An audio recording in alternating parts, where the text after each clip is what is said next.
Good morning. Welcome to Coffee Talk. I'm Mark Bradberry. Why don't you grab a cup and join me? You are what you eat.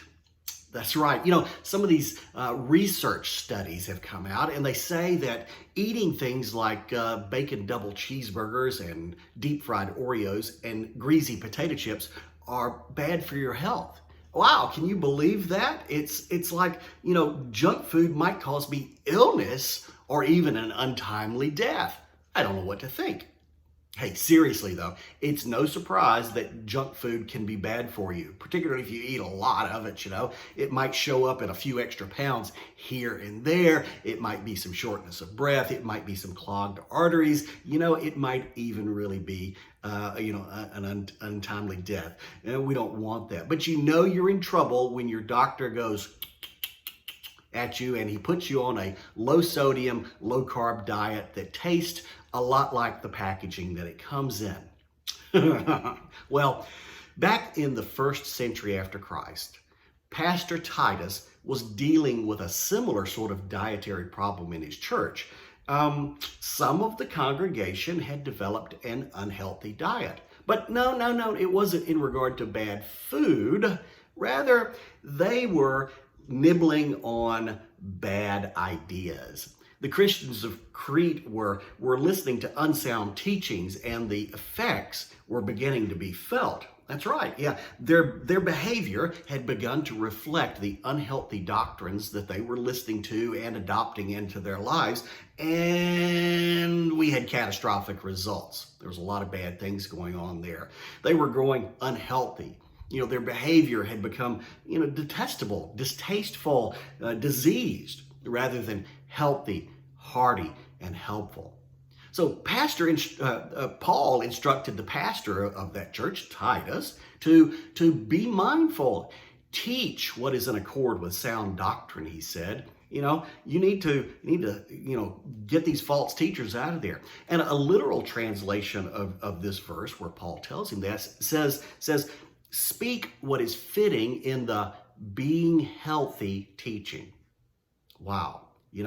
Titus had a responsibility to teach what was healthy, the true gospel, true wisdom, and to make sure that there was no bad teaching going on there so that they could continue on and grow. We didn't want the corrupted gospel and worldliness to be taught. Rather, we wanted good ideas. Now, today we make the mistake of focusing only on other people's outward behaviors, when they do things that are wrong. And we somehow think that if we chastise or punish them for their actions, they're somehow going to be permanently changed in their behavior for the good. Well, punishment can be a good deterrent. And it's kind of like wiring up your refrigerator to deliver an electric shock whenever you open the door. It might stop you from browsing around in the refrigerator, but it doesn't change any of your inward behavior. Paul gave a broader picture. Now, what he said here was, look, bad behavior kind of comes from bad thinking. Oh, wow. The people of the church were believing in unhealthy doctrine.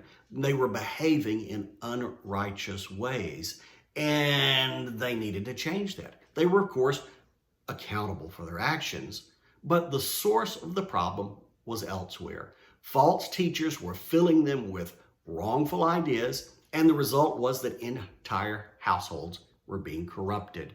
So here's the principle. Bad teaching produces bad thinking, which produces bad behavior. The folks of Crete were chowing down at the awful waffle of thinking. They were listening to that wrongful teaching, accepting it in their lives, and they were then acting in accord with it. Paul had a solution. Titus, clean out the fridge. Stock it with some good, healthy stuff from the garden of truth. Teach them, Titus, with the meat and vegetables of God's wisdom and God's way, and it will result in the healthy behavior that goes with it. Good teaching produces good thinking, which in turn produces good behavior. Now, there are a lot of bad ideas out there in the world. Maybe it is time for you to consider a new diet. Stop putting all that crappy junk food in your head. maybe it'll make a difference. But just make sure that whatever you do, it includes a good cup of coffee. Enjoy your coffee.